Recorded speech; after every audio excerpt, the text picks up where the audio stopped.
Welcome back to my channel. This is ccasallo, your favorite Dallas Filipino realtor. And today is episode 7 on Flip Fridays. And we have Mr. Raymond Acosta from Cold Rice Media. Was good. Raymond, actually, yeah, was good. Was good. Actually, we're both from Seattle. Tell him your story really quick. So a lot of how we connected and everything, and then like Okay. how you got here and all that. so basically, Conrado and I ran in similar circles back then, right? I mean, we kind of saw each other. We would be in parties and everything. He'd be a little bit across the room. He knew my sisters. Same CrossFit gym. Same CrossFit gym. Shout out to Renton CrossFit. What's up? But when I decided and when the thoughts started to come together, it was around COVID. Around COVID, a lot of things kind of changed in perspective, a lot of thoughts, and you had to take a look at your situation and what was going to be next. Yeah. Okay. And so shortly after COVID, I started having these thoughts. It's like, you know what? I think it's time for change. Things are starting to get a little different. And then I started taking a look. I have 3 boys of my own. Yeah. And I started taking a look at there, and I was like, what's next? My oldest is basically graduating, and You don't even look that old. well, I've got a 19-year-old. So thank you. Yeah, so I started having those thoughts around there. I told my wife, I was like, let's take a look at Texas, Arizona, or Nevada, right? I mean, I just wanted to stay fairly close. Deserts. The hot, yeah. Basically, I didn't know Dallas was going to be really that hot, the DFW area. So we chose Dallas, Fort Worth, because my wife has a lot of family over here. Yeah, there's a huge Laos community. There's over a here. huge Laos community, and it's basically they've been very welcoming ever since I got here. Life is much slower here. Yeah, okay? super slow. Sat there and was just like, okay, how? And plus, I needed to still. I don't have any family here, and I wanted to have at least that connection, just keeping in touch with them. So I started the podcast.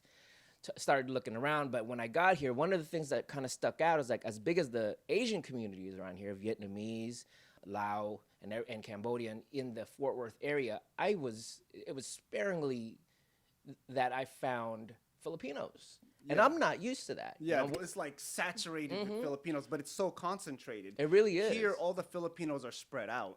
And that's what it was. I mean, coming from, like, especially West Coast, anywhere I would go up and down West Coast, it would be thick, right? So when I got here, I'd see onesie, twosies. I looked around for like a Filipino grocery store so I can just at least cook. They had a place no called Seafood City. Oh no. Yeah, I had to go maybe about 30 minutes away just to get myself. So I did a roll call on my podcast. I was like DF Dub, where the Filipinos at? Hit me up. I'm on Fort Worth side, okay? So one of my homeboys from Seattle, Omar Espinoza, he name dropping, I guess.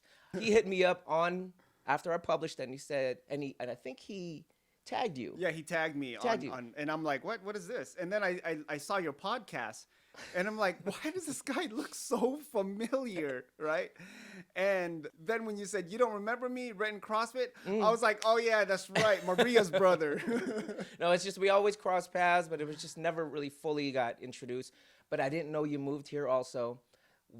And I said, let's hop on. Yeah. Let's hop on the pod. It was a very quick, and I kind of want to redo it because that episode itself, I wanted to actually get more of your story, get more of your experiences around here. But when we hopped on, we talked about it. We talked about your journey, and that's basically what it was. Yeah. But you're on the other side. So you've got DFW. I'm over here on the left, on the western side, and you're in Dallas area. I'm like northeast. You're like southwest. No, I'm northwest. Or northwest. Northwest. And 2 totally different areas. Because it's a lot slower pace over there. Oh yeah. It's still a developing area. I think in the next couple of years. So I'm north of Fort Worth. I'm starting to see a lot more development in there. More Californians, more Washingtonians coming over. You know, it's starting to build up over there, but still slow. You know, I noticed that on your podcast, you interview a lot of Lao people. Why is that? Well, I mean, I interview community, so I'm big on community. Yeah. When I was in Washington State, it was a given, and that's the thing that I kind of miss over here. Again, I don't have any family over here. I come here, and the only family I have is basically the Lao community. Your wife's side. Yes. Okay. Very welcoming. They started bringing me into their homes, and I just sat there and was like, you know what? I think this is what community is going to be over here as I search for, you know, the Filipino community in that matter, right? So as I started learning more, the more I was entrenched in that space, the celebrations that they had. Yeah, their parades are huge. It's incomparable. It's like I've never seen anything like it. 20,000 Laos people all in one community. The community over here is bigger than the Laos community It in is. Seattle. It is. There's way more. There's quite a few more Watts, what they call them, which is basically the temples, and the way they celebrate. It's what the biggest celebration in Washington State is. I think Woodlawn. I forget what it's called. Woodland. Yeah. And if you have the celebratory festivities during that time, multiply that by 10, and then multiply the people by 10. Yeah. It really is. It's incomparable right now. We just got through it, and I'm still recovering. Wow. Well, now we discussed about teaming up. So now we're teaming up, and we're trying to see how we could really engage the Filipino community and promote the different Filipino businesses. And so it's awesome that you're here in the podcast, so the other Filipinos can know who you are. They can reach out to you, and this is a way that we could really uplift our community. I think it's very key when you say business, because that's usually businesses with regards to clothing, retail, restaurants. As I was driving over here, and it's about a 40 minute drive, about 40-minute drive to his home from where I'm at. I started taking a look around, and it was like, what's really missing, in my opinion, the Filipino community together? Why is everybody just kind of spotty, right? And that's really what it is. When I got over here, there's a lot more businesses, there's a lot more strip plazas, especially for the Asian community. Yeah. That's where everybody congregates. If you don't have that type of stuff to go to, I mean, especially with the efforts towards the Filipino community center, if you don't have that one place to just basically, it's like, we're going to be there this weekend, something's going over there, you don't really have a place to gather. And I think that's the key. The retail spaces, the Filipino spaces, I think that's going to be the first step as far as getting together. Well, Ate Rowena Waters, she just won City Council place 7 for City of Carrollton. Is that so right? Shout out to her. Congratulations to her. And this is monumental for the Filipinos, because she's the first female Filipino and Filipino period, to do something that big for the community. And I feel like now I'm leaning towards City of Carrollton for the Filipino Community Center, since we have insider support that can really advocate and speak, have a voice for us. That's ideal. It just takes that one person to get their foot into the door. Carrollton itself, I mean, it's what known as K-Town right now. So Yeah. It's already got the stuff that Filipino people love. I mean, maybe we can bring in a seafood city up there. You know what? We've been trying to get a hold of them. Oh, you got the number? No. We've been trying to reach out to other people. Like, who's connected to Seafood City? Because I heard they don't want to come to DFW. That's kind of sad. Like, there's so many Filipinos over here, and just non-Filipinos who would shop there. And I think that Seafood City would do really well over here. I would think so also. I mean, just the freshness of the seafood, just like the prepped, prepared. I mean, we've already got some giants over there in Carrollton with your H Marts and your, I think the Ranch 99. Ranch. But still, I mean, the Filipinos definitely flock over. But you know what? Even in Seattle, you had Seafood City, Ranch 99, and H Mart all close in the vicinity, next to each other, and they do very well. Still did well. There's enough overflow. I mean, right now in Carrollton, when you go to Ranch or H Mart, parking lots are still crazy packed. Yeah. So there's still enough business to spill over. Seafood City, you gotta cut. Yeah, you're missing out. Yeah, and we need a place for the uncles to hang out outside. Yeah. Because the uncles don't hang out anywhere around here. They don't do their Uncle Chismis and play some cards outside. We need Seafood City. Yeah, they're always at the Seafood City in Seattle, but it's a mall, so they're able to sit out where the just not loiter, but still not loiter, but they sit there, and there's a group of them, and I swear they're like in a secret society. It really is, right? Because it's always the same group of uncles. Like, I don't even know who they are, but like when I see them together, I'm like, yep. It's a roll call over there. Every weekend they're over there. It's almost every day, bro. Yeah, it's almost every day. Well, whenever I'm there, they're there. You can always count on it. But that is something, and that is that's one of the things that I can't keep comparing Seattle to this area, just because Seattle is also very condensed as a space. It's concentrated. DFW is just, I mean, you've spread got out. There's so much land. Spread out. It's not just like Dallas is kind of like Seattle to where everything's crunched up. It's really not. You've got, so for example, you've got Dallas itself, right? Then you've got Seattle. Then you've Yeah. got Renton, Bellevue, Kent, And you know, Tacoma. and Tacoma even. But Imagine that's it. Imagine Seattle and multiply all those things by 5. And that's really what it is. You've got maybe 2 or 3 Rentons. Yeah. You've got 2 Bellevues. Yeah. Right? You see what Yeah. I'm saying? And then the Tacoma is basically your Fort Worth, and Fort Worth is also then surrounded And by then you have Frisco that's growing. Frisco is that's going to be the next blow up. It kind of is. No, already it the is next right blow now. up right now, right? Right? Yeah. And then you see all the surrounding houses and all the buildings over there. You have Irving too. And You passed Irving's. by it? I was just in Irving for the Toyota Music Factory. They've got a lot of big concerts over there. I like what they're start. It looks Arizona-ish, Cali-ish, and they're still building up. Yeah. So there's a lot of stuff happening. Yeah, and just look at the infrastructure too on the highways and the tollways. You know, I don't even know how to explain it, but it seems like Hot Wheels. You know Hot Wheels where they have Just like the the little tracks. spinny, the tracks, and like it's all like on top of each other, like 3-4 layers. It's very it's intimidating. Feels daunting to try to learn all the spots that you'll But end it's up efficient. at. But it's very efficient, and that's one of the things. I think that's one of the main things that I applaud. Just basically the state itself, or even the DFW area. It's just there's the way that I see they're avoiding additional taxation, you know, to the residents, and is because of the toll space. But you know what? The tollways is more than tax. Oh, it's expensive, man. I think I spent almost $4,000 last year on tollways. That's why. Would you rather have it there and getting back and forth than sitting there pumping in the gas for an additional $1 or $2 for the gas? Right? Well, you know, in Seattle, they're saying at one point the gas was like $6 after they put that RTA tax. I'm not even trying. Yeah. I'm not even trying. And people weren't paying their registration, their tabs, because they were saying like, man, it used to cost like $100 for my tabs. Now all of a sudden it's like 500. It's what, 10% of the retail, I believe. Yeah. That's what it is. If you own it, like, I don't even want to go there. I'm sorry. But Seattle. tell us about Cold Rice Okay. Media. Cold Rice Media, basically, you know, and the name itself, well, let me just tell you, like the reason why I even started, again, the podcast is basically just to, number one, keep in touch. Keep in touch with the family. Actually let them see and know, because it's hard to just pick up the phone sometimes or even text. Yeah. So I wanted to put something out there, and I wanted to put some people on. And throughout the years also, as I was a dancer, I was a promoter. So I've managed to basically have a pretty big reach in Washington State. Yeah. And within that reach, there's an eclectic amount of people, and I've collected along the way that I really wanted to put on, right? And unfortunately, you know, like I've kind of dropped off here and there with like, putting some of them on, but that was the intent. The third part was basically creating something to where, you know, there was a stretch, and there's still a stretch to where I had lost a lot of people throughout a stretch of a year. I think it was like 6 or 7. And I sat there and I was like, man, I really didn't know what they were doing. I didn't know what they were going through. It's like, I wish I would have kept in touch.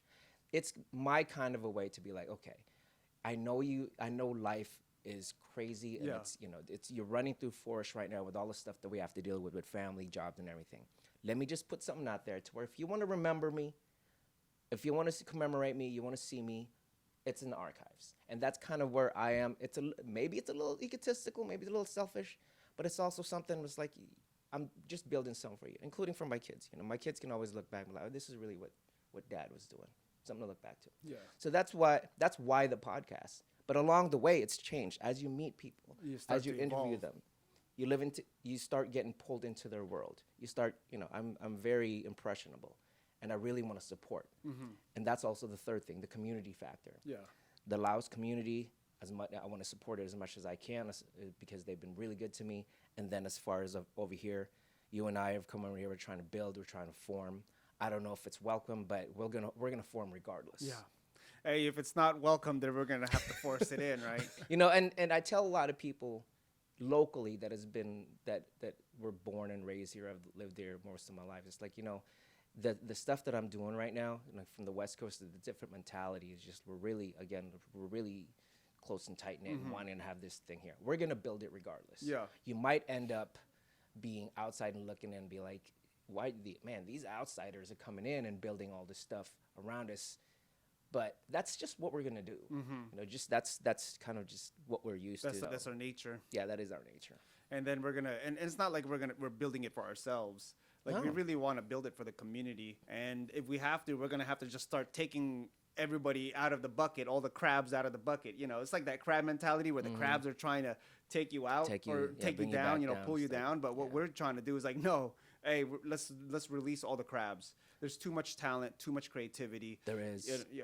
You know, Filipinos are really talented. There really is. There really is. And it's just, again, right now, in my opinion, and I don't, you know, it's hard for me to say that, but I'm glad you're saying it because you're in this area. I don't really see it a whole lot up in my area because I just don't interact as much with the Filipino community. But with you over here, with you saying that, it kind of, it then solidifies my thought. It was like, you know, everybody's kind of just in their own pocket, and we just need to get it out of those pockets and bring it together. That's our intention. That's my intention. And it sounds like it's yours also. You know, but I see it because we are connected with Filipinos like in Grand Prairie, in Arlington, in Forney, in Greenville, in Haltom City, you know, in Denton, in Carrollton. Like, so you could see the shakers and movers in the Filipino community from all the different areas, right? Even Frisco.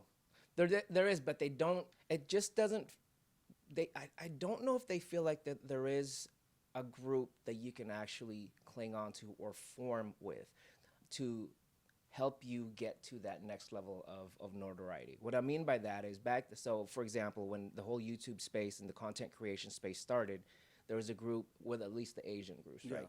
In Cali itself, all these little content creators, not even singers, like Niga Higa, all them guys, Tim's, Chatterbox, with all those guys from the Bay or all those guys from from Dago and everything, they realize that they can't just function on their own. Why not bring it together? You know, and you need kind of just that anchor to bring it all together and then use that as the vehicle. And I think there is opportunity here in Fort Worth, in Dallas-Fort Worth area, to where that mindset is like, you know, we can actually do something big here. It's that spider web, you know. Because could you imagine just one line versus like the whole web? You'll be able to capture, you know, all the different Filipino businesses, the community leaders, just everybody in general. You put them together. Yeah. You know, they won't fall off the spider web. It's like a fly, but except we're not trapping people in that spider web. We're just allowing people to hop on and stick just on. Come on over. Just fly on over, see what's going on. Yeah, and you know, the thing too is, and this is everywhere. It's not just Seattle. It's not DFW, but this is everywhere. Filipinos sometimes have that mindset of that cliquey mindset. So you have like all these like different cliques, different organizations that they stick to each other and they don't want to spread out. And then they can't really do anything big. So what we're working on is, I don't know how it really is over here, but if it is, then what I really want to work on is break through all the different organizations and be like, we need to just all come together. Even though we're in different organizations, we have different roles, different visions, because there's an organization like PAC, right? They and I love PAC. You know, the president right now, Kuya Rob Roque, super nice. I'm not familiar with PAC. Can you? So that's the Philippine American Chamber of Commerce. Okay. So their whole thing is developing businesses. And then you have PhilCon, where their thing is they're leaders of leaders. And then you have Unipro, where they're like community involvement with different like community organizations. And then you have PACE, is our vision is to build a Filipino community center. So it houses all the different organizations. So even though we have different visions and goals for each organization, we need everybody to come together so they can develop the businesses, so they can develop leaders, and so we can build a community center. Well, so then currently, how are they crossing over? Is there a crossover? Actually, one of the guys that work with PACE, Conrad, he is now the president of PhilCon. Okay. Rob is sending me, you know, businesses that I can promote on this podcast. And then they come to our events. They, you know, we'll support each other's events when we can. But I think it needs to get much deeper than that, like on a deeper level. Okay. I think so what I'm hearing with that, it sounds like there's enough. I think you had mentioned there's like over 100 groups existing right now. Like subgroups for like that are Filipino oriented, right? So there's enough out there to where, you know, we're out here making changes and actually helping businesses and communities involved within our communities, but it just doesn't sound like there's a lot of overlap. I think also in where I sit and my content and my niche, I don't even want to call it a niche because I'm a big web that I cast out there. I think there should be a lot more focus, and I mentioned this to you before, it's a lot more focus on just the younger audience, just the youth and everything. And I'm not really, I mean, maybe even the kids or anything, but like within that age range of maybe like 13 to 19, because it's cliche when you say they're the future, but at the same time, they're also the reason why some of the parents get out. Yeah. And because they'll be on social media, they'll see some sort of a festival, maybe a Polynesian, they'll get them out the house because I'm bored, mom. Yeah. And I think that would be our way to basically just have a lot of the folks that aren't really hip to what's going on in the festivals and the community to get them out and actually hang out. Yep. And then gets you going with that youth. It's like, yeah, there's really some stuff going on. Then maybe they'll run into us and maybe they'll, come out of their shell. That's the McDonald's effect. I'm not familiar. So what McDonald's did is they had all the characters, Ronald McDonald, right? All the playground, the Happy Meal toys, right? And so kids, like I remember, like back then, kids would want to go to McDonald's because of the Happy Meal toys. Yes. Oh yeah. Even though it's just the weakest toy in the world. Yeah, weakest toy, but the presentation, the box, the toy, you open it up, and all that. That's very true. I mean, there was a point where McDonald's was the biggest toy manufacturer in the U.S. just these little rinky-dink toys that cost maybe like 5 cents or like half a penny or something. Yeah. That's wild. Nothing. But I think that's really what it is. I mean, sometimes, it's one of those things to where, when you're pretty much just in your own adult paradigm, in your routine, wake up, work, get some food, and then feed the kids, go back, rinse, repeat, right? It's hard to get out of that. It's like, and plus you're a little stubborn in your ways. It's like, I don't want to go to that thing, or you don't even know what's going on. And I think the youth right now, just the kids, I think they're the key. They're the key to pull out. Tell me more about where you live. I've never been there. Okay. Right. So if someone was looking to move, because you said there's a lot of people from Cali and Seattle, coming over to your area. Like, what are the amenities? What could people look for? Businesses, like Filipino businesses or even other businesses that you think that they would need or look for over there, where they're not just moving in the desert? It's definitely not desert. Okay, so where I live is north of Fort Worth. Yeah. It's about, I want to say about like 5 miles north of Fort Worth. I lucked out, and I have my wife and my cousin, and her cousin to thank for this. I live in a city called Hazlet. Oh, Hazlet. Hazlet. Why did I think Haltom H-A-S-L-E-T. City? No, well, Haltom is just about like 15 miles south. Okay. But it's north of downtown Fort Worth. I live right on the 35 corridor for Seattle and for Seattle and the West Coast. That's basically your I-5. And I'm just right there, right off the freeway. And what Hazlet basically is, it's a very small town. It was, I want to say, about 2 or 3 years ago, very country. Yeah. It still has the country roads and everything, but right now it's very much developed. We've got I live in a mega community to where, I mean, you've got about 300 to 500 homes in that community itself. A little bit outside of just in my back area, there's another like 8 to 1,300 homes that they're building. The schools are now being, they're just too small. There's just not enough. They're literally going to be building at the end of this year a elementary school elementary school right in front of my space. With regards to amenities, just on 35 itself, there's this place called Alliance and Presidio. Alliance is one side and Presidio is another. Building up towards those areas, you've got all the malls that you really, not necessarily a mall, but like shopping areas, your Foot Lockers, your bigger, you've got your Costco's, like Targets and everything. Big box Yeah. stuff. And we're starting to, and now there's an HEB that just stood up there. Wow. So now it's you know that huge. it's growing when it's HEB coming. comes there. It's coming. It's definitely coming. There's no shortage of shopping and eateries and everything like that and they need it. They need more. You've got your P.F. Chang's, again, like the bigger major restaurants. Jollibee, you're up next. Come through. Seafood Hazlet will City. need you. Seafood City.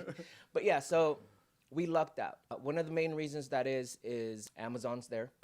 So FedEx, Amazon's there. It's just right. I mean, they literally created a road. They leased a road by the airport, just so they're, it's just right off the airport and everything. So it's a commercial airport.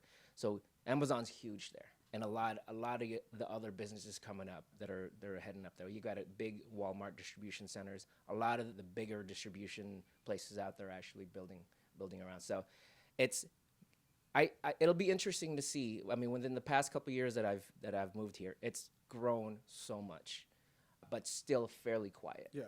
Okay, and I think that's still going to be the case as we keep growing, as we build down the 35 corridor. So there's definitely a lot to look into. Property value, I mean, I'm very happy with what's happened, just because when we initially had come in, it was like, okay, we came in at a certain price, and all this additional stuff, it's only going to make it prettier. Yep.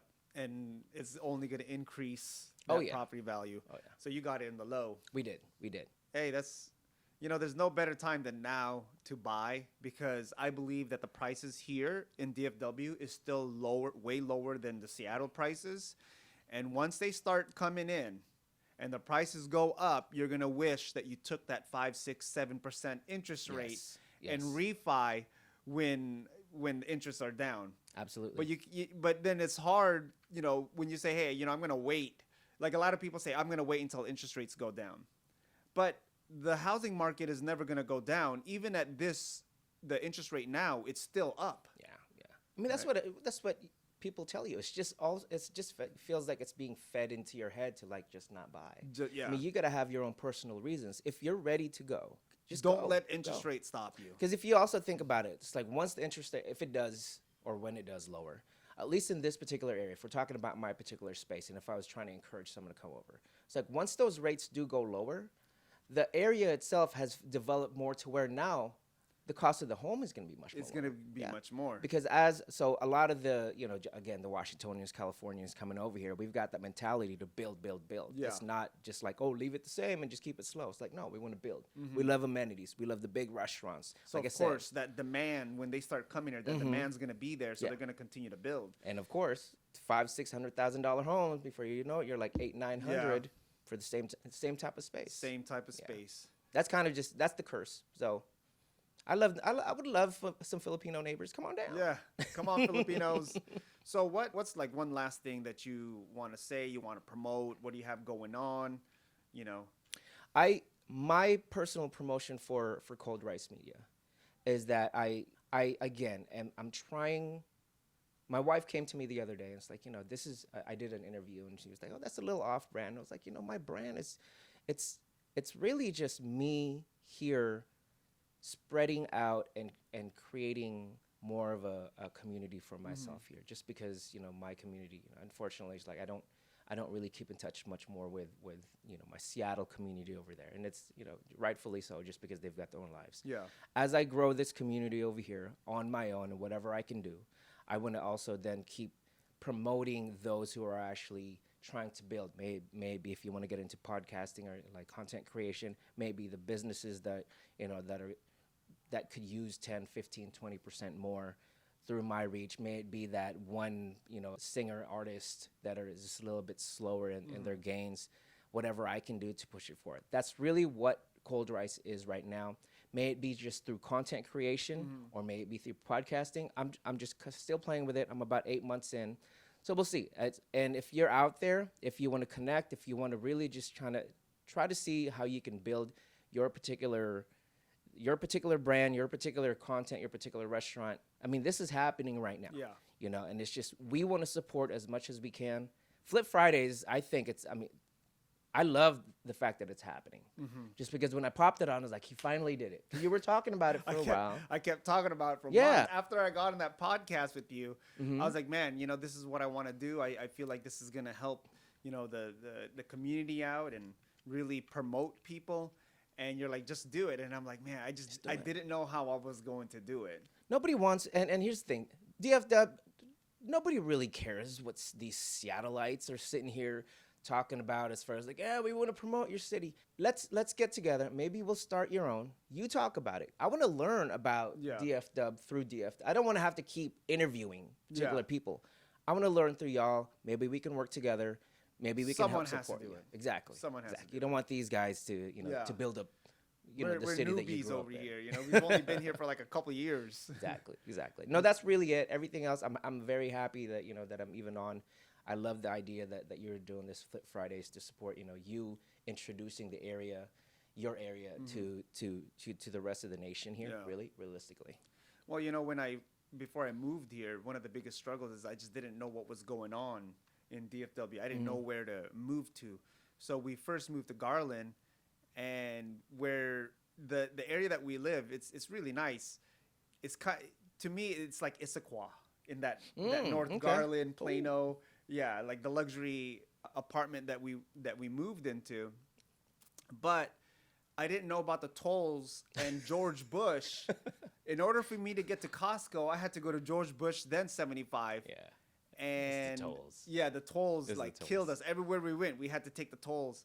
Now that we're off 75, Costco is the next exit. We have Ranch 99 right here.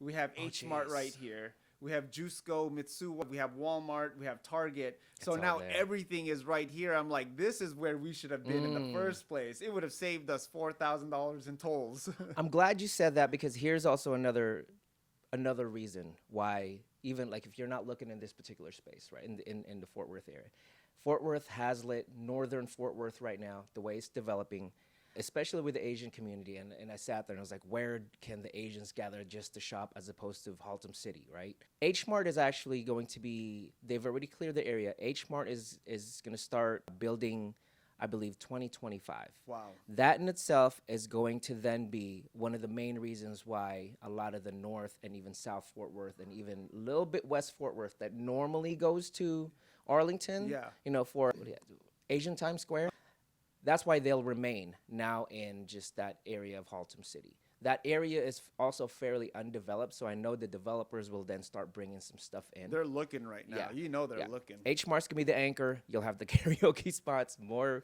Korean barbecue, more Korean hot corn pots dogs. and everything like that. So, yeah, that's also another reason. So I'm jealous of what you guys have here, but I'm hopeful and I'm very excited of what's gonna happen. You get the new stuff. So that concludes our episode. Where can they follow you? Okay, so right now I have a YouTube channel. I'm trying to really grow that. So if you guys take a look at it, I don't know how to do it. Maybe if you guys can reach out and just tell me, say, hey, maybe I can help you out. YouTube.com/@ColdRiceMedia. And you can also follow me on Instagram @ColdRiceMedia. That's really it. I just post stuff. I'll put the links in the description. Yeah. With that being said, we're so thankful that you got to sit through this whole thing with us. And we hope that y'all have a wonderful day. And if you're looking to buy a house, sell a house, or relocate to the DFW area, do not forget to contact me, your favorite Dallas Filipino realtor, Conrado Casallo. Y'all have a wonderful day. Awesome.